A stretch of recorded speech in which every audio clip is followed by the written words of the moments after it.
রাজধানীর Mohammadpur town hall বাজারে আছেন সহকর্মী সাদাত হাবিবি সেতু, যুক্ত হচ্ছে তার সাথে। সেতু, নিশ্চয়ই শুনতে পাচ্ছেন। সেতু, সাপ্তাহিক ছুটির দিনে বাজারের কি পরিস্থিতি দেখছেন? কি কি পণ্যের দাম বেড়েছে বা কমেছে এবং পণ্যের আমদানি কেমন দেখছেন বাজারে, জানাবেন আমাদের।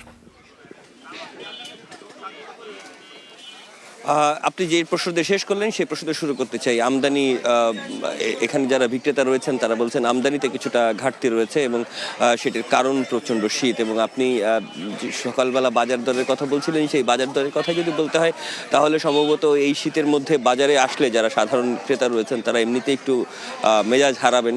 কারণ শীতের যে সবজি হিসেবে খ্যাত ফুলকপি বলেন, লাউ বলেন,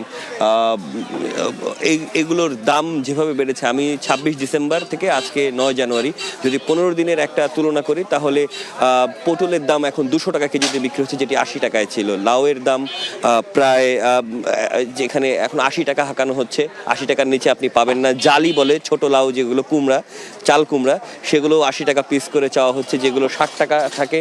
মূলার কেজি ৫০ টাকা চাওয়া হচ্ছে, কিন্তু শীতের সময় মূলার দাম আসলে ২৫ টাকার বেশি হয় না।